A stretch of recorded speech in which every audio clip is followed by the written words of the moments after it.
Hi friends, कैसे हो आप सब लोग। आज मेरा बहुत दिनों के बाद मिलना हुआ ना आपसे। चलो आज एक फिर स्टोरी के साथ आपके पास आई हूँ। तो चलो पहले स्टोरी सुनते हैं, फिर उसके बारे में फिर से बात करेंगे। तो स्टोरी में है कि एक राजा था, एक बहुत बड़े राज्य का बहुत अच्छा राजा था। वो उसका राज्य पूरा बहुत खुशहाल था, उसके सारे मंत्री बहुत अच्छे थे। राजा को भी ऐसा था कि हाँ, मैं बहुत अच्छा राज्य चलाता हूँ, मैं बहुत, मेरी प्रजा बहुत खुश है मुझसे। तो इस तरीके के भाव भी उसके मन में थे। और सारी प्रजा भी उसे बहुत मानती थी, उसको बहुत प्यार देती थी, सम्मान करती थी। तो एक बार राजा बहुत बीमार हो गया। अब जब राजा इतना बीमार हो गया तो उसके हाथ से जो सारी सत्ता थी वो कुछ समय के लिए निकल गई, मंत्रियों के हाथ में आ गई। जब सारी सत्ता मंत्रियों के हाथ में आ गई तो कुछ मंत्री जो थे वो भ्रष्टाचारी भी थे, कुछ लालची भी थे। तो जब वो बीमार होकर उठा तो उसने देखा कि मेरी सारी प्रजा जो है वो बहुत परेशान है, अराजकता फैली हुई है, सारी प्रजा दुखी है, और जो मेरे मंत्री हैं वो भी मेरा कहना नहीं मान रहे हैं। तो अब राजा को बहुत मन विचलित हो गया, वो समझ नहीं पा रहा था कि मैं सिचुएशंस को कैसे संभालूं। तो वो इस तरीके से इतना ज़्यादा विचलित हो गया कि वो एक बार घर से अपने महल छोड़कर सुबह सुबह जंगल के लिए निकल गया कि मुझसे अब कुछ नहीं संभल रहा है, तो मैं अब ये सब छोड़ दूंगा। तो जब वो जंगल में रास्ते में भटक रहा था तो उसको एक आदमी मिला। उस आदमी ने राजा को पहचान लिया और उससे पूछा कि राजा, सुबह सुबह कहाँ अकेले भटक रहे हो। तो राजा ने उसे पूरी बात बताई कि देखो, मैं कुछ भी संभाल नहीं पा रहा हूँ और मेरा मन बहुत विचलित है, तो मैं ये सब छोड़कर जाना चाहता हूँ, इसलिए मैं जंगल में आ गया हूँ। तो उस व्यक्ति ने उसे, राजा को समझाया कि आप इतनी बड़ी जिम्मेदारी को छोड़कर इस तरीके से नहीं जा सकते। तो राजा ने कहा, तो लेकिन मेरे पास कोई उपाय भी नहीं है, मैं क्या करूं। तो उसने कहा कि आप अपने महल में वापस जाइए, वापस सारी परिस्थितियों को अच्छे से कंट्रोल करने की कोशिश कीजिए। तो राजा ने अब ये बात सुनी तो उसका मन हुआ। तो उसने ऐसे ही अपने उस व्यक्ति को कह दिया कि अच्छा ठीक है, मैं तब जाऊंगा राजमहल में जब तुम मेरे साथ में चलोगे और तुम राजा बनोगे अगले, तो तुम्हें पता चलेगा कि क्या कंडीशंस हैं। तो वो व्यक्ति थोड़ा सोच में पड़ गया, लेकिन वो बहुत बुद्धिजीवी व्यक्ति था। तो उसने कहा कि ठीक है राजा, मैं तुम्हारे साथ चलूंगा, अगला राजा भी बनूंगा, लेकिन मेरी एक शर्त है कि तुम अगले प्रधानमंत्री बनोगे। अगर तुम प्रधानमंत्री बन के काम करोगे तो मैं राजा बनूंगा। राजा ने शर्त मंजूर कर ली, दोनों महल में वापस आ गए और अब राजा ने डिक्लेयर कर दिया कि यही हमारा नया राजा है। अब नए राजा ने सारे कामकाज को अच्छे से संभाल लिया। जो भी नया राजा कहता वो प्रधानमंत्री शांति से कर लेता, और प्रधानमंत्री ने इस तरीके से सब बातें सुनते हुए, समझदारी से राजा की आज्ञा का पालन करते हुए, जो वो पुराना राजा जो अब प्रधानमंत्री था उसने देखा कि सारी सिचुएशंस फिर से सही हो गई है।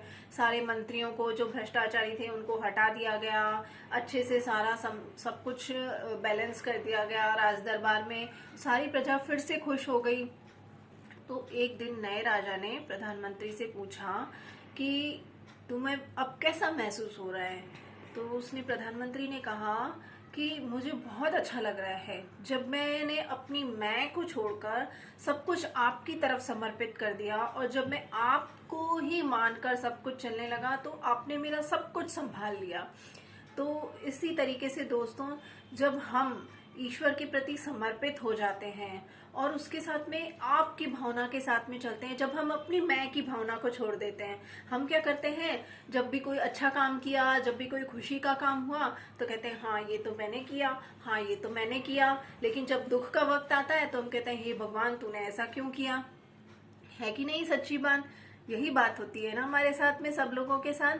हाँ, यही बात होती है।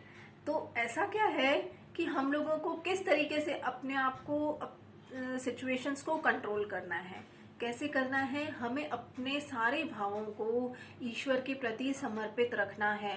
जो ईश्वर है वो सिर्फ हम में नहीं है या सिर्फ हमारे आसपास मंदिरों में नहीं है, वो हर व्यक्ति में ईश्वर की, इस सारी दुनिया के कण कण में ईश्वर है। और जब हम ईश्वर के प्रति समर्पित भाव रखेंगे, जो किया तूने किया, जो करेगा बाबा ईश्वर तू ही करेगा, तब हम अपने आप को जब समर्पित रखेंगे तभी हमारे जीवन में ठहराव आएगा, खुशियां आएंगी, है ना। वो कहते हैं ना, जो तू चाहता है होता वही है, तेरा किया दाता सब कुछ सही है। जो वो ईश्वर करता है वो सब कुछ सही करता है।